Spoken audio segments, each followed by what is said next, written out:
الحلقة الأولى من مسلسل ويند فون رينغ.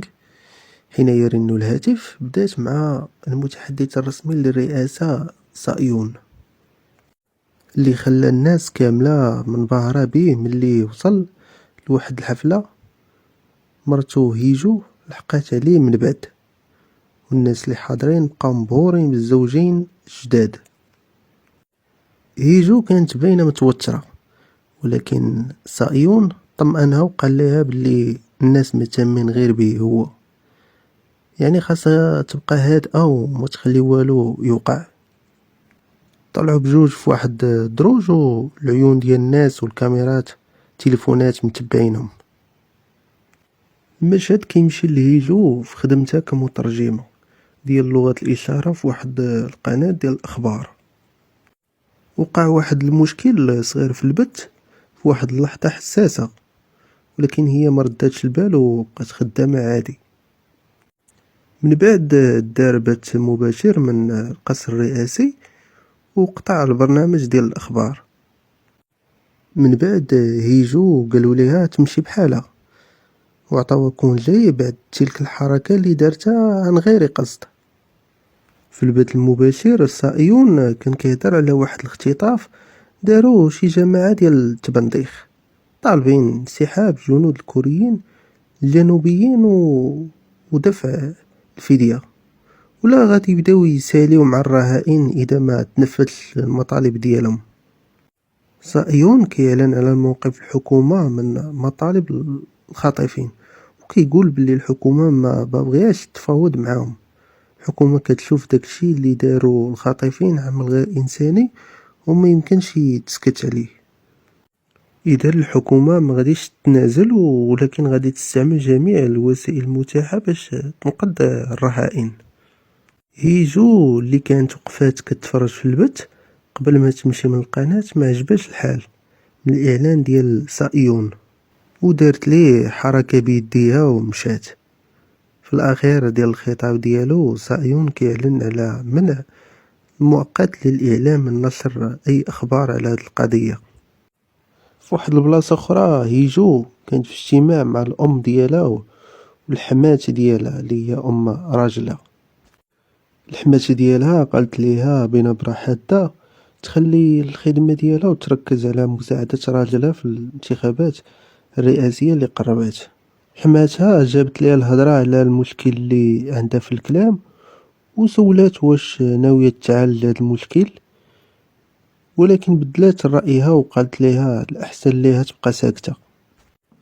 من بعد ما مشات حماتها الأم ديال هيجو عايرات عليها وقالت ليها ما دارتش جهدها باش تحافظ على الراجل اللي خداتو لوحدة أخرى. من بعد الاجتماع هيجو بقات جالسة في الطوموبيل ديالها تحت الشتا كطيح بزاف. واحد شوية عاد قررت تسمع لواحد التحليل على موقف الحكومة من قضية الاختطاف. فجأة الراديو ديالها بدا يتخربق، ومن بعد واحد المدة قصيرة فقدت السيطرة على الطوموبيل. هيجو ولات خايفة بزاف حتى وقفت الطوموبيل في واحد ملتقى الطرق بشكل مفاجئ. حاولت هيجو تخرج ولكن ما قدرتش تفتح الباب. هيجو تفكرات واحد الخبر داروا على كيفاش شي برنامج خبيث يقدر يخلي شي واحد اخر يتحكم في الطوموبيل، وفهمت بالزربة شنو واقع. وتما ولات هيجو خايفة اكثر من القياس، وبدات كتحاول تفتح الباب بقوة ولكن ما تحلش. في المكتب ديال سايون واحد من الموظفين اللي خدامين معاه سميتو يونغ واوا قال ليه بلي الصحافة بدات كتحفر على الماضي ديالو وحتى على التدريب اللي دار مع الاف بي اي والدورات اللي دار في التفاوض مع شرطة نيويورك. حيث هو خبير في التفاوض، الناس في السوشيال ميديا باغين سايون هو اللي يقود الفريق ديال التفاوض مع الخاطفين. في ديك الوقيته واحد الكاميو فات قريب بزاف للطوموبيل ديال هيجو، وشويه بان واحد الراجل لابس الكحل وداير ماسك كيشوف فيها تحت الشتا. الراجل مشى حتى وصل طوموبيل هيجو وحل ليها البيبان. في المكتب ديال سايون توصل بواحد المكالمة من رقم جديد، المتصل كيهدد بإنهاء حياة هيجو ولكن التليفون كيتقطع فجأة حيت التليفون ديال سايون طفات ليه الباتري. اول حاجه دارها سايون عيط لمو باش يسول على هيجو وقالت ليه راه هي مع ماماها. ملي عيط سايون لحماتو كذبات عليه وقالت ليه راه هي عندها وغتصيفطها للدار من بعد العشاء. داكشي علاش ملي عيط داك الرقم الغريب مره اخرى سايون حسبها غير شي واحد كيلعب وما خداش الهضره بجديه. ملي المتصل بغى يطلب الفدية سايون قطع عليه التليفون وقال ليه ما غاديش يخلص والو.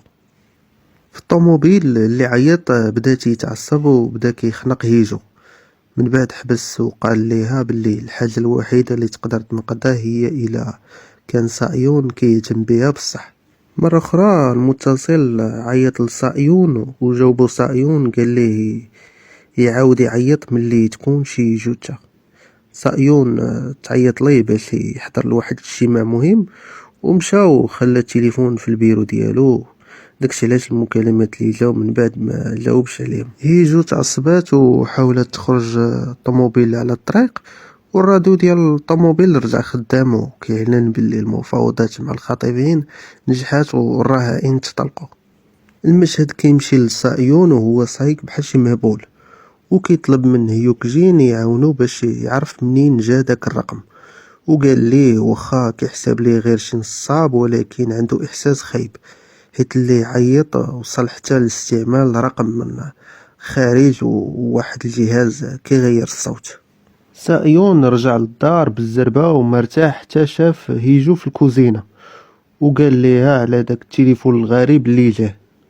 من بعد ما سالات هيجو الماكله ديالها مشات لبيتها وعيطات ليها امها وبدات تعايرها على الزواج والحمل. في ديك اللحظه هيجو تفكرات العرس ديالهم. بان باللي هي كانت مجرد بديله للعروسه.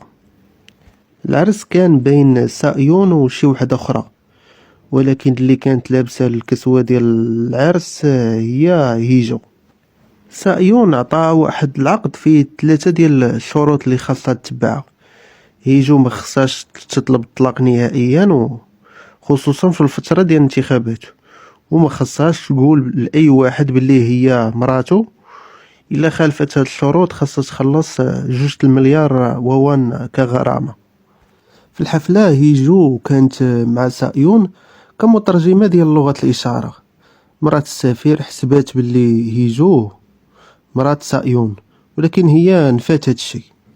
من بعد هيجو خرجت معصبه من الحفله بزاف وسبات سايون حيت قال السفير باللي مراته هي النقطه ديال الضعف ديالو.